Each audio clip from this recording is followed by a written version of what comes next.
ইমান টাইমৰ অপেক্ষাৰ অন্তত আমাৰ ট্ৰেইনখন আহি উপস্থিত হ'লহি।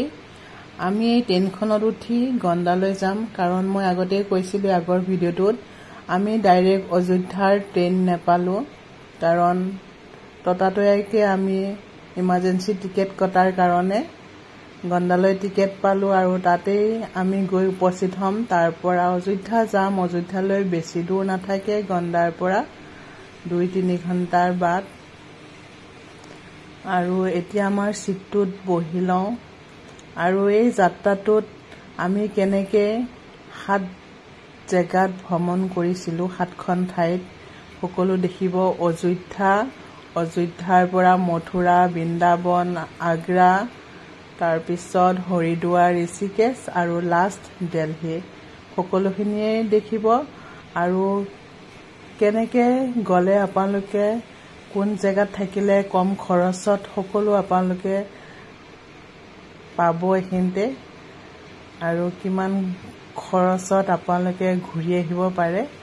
আৰু এতিয়া আমি ঘৰত বনাই আনিছিলোঁ ৰুটি চব্জি, সকলোৱে নিজে নিজে লৈ আহিছিলে। এতিয়া খাই লওঁ, কাৰণ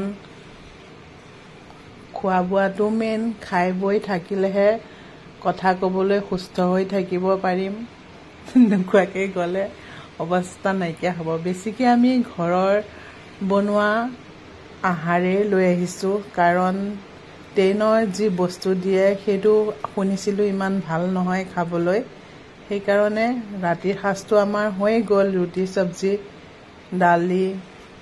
আৰু আজি মানে ফাৰ্ষ্ট টাইম আহিছিলোঁ মই এনেকৈ বহুত দূৰলৈ যাত্ৰা কৰি। আগতে ভাবি আছিলোঁ এনেকৈ যদি ট্ৰেইনত ক'ৰবালৈ যাব পৰা হতিন, কিন্তু যিটো ভাবা যায় সেইটো হয়ে এদিন বাস্তৱত পৰিণত। আপোনালোকৰ হয়নে বাৰু ক'বচোন। আৰু আজিৰ যাত্ৰাটো সঁচাকৈয়ে স্মৰণীয় হৈ ৰ'ব মোৰ কাৰণে, কাৰণ মই ভাবি আছিলোঁ এনেকৈ এটা যাত্ৰা হ'ব বহুত ভাল। আৰু সকলোৱে নিজে নিজে এনেকৈ খানা বনাই আনিছে আৰু সকলোৱে শ্বেয়াৰ কৰি খালে আৰু ভাল লাগে, নহয়নে বাৰু। আৰু ময়ো এতিয়া খাই লওঁ সকলোৰে লগত।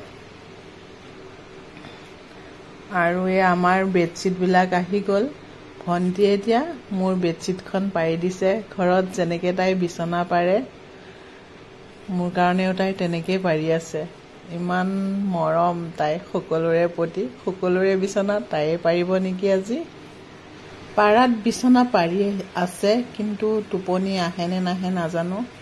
আগতে এনেকৈ ট্ৰেইনত শুই যোৱাৰ অভ্যাস নাই। কেতিয়াবা গৈছোঁ যদিনো দিনদেকে গৈছোঁ, ৰাতি ক'তো ভ্ৰমণ কৰা নাই, ফাৰ্ষ্ট টাইম মোৰ।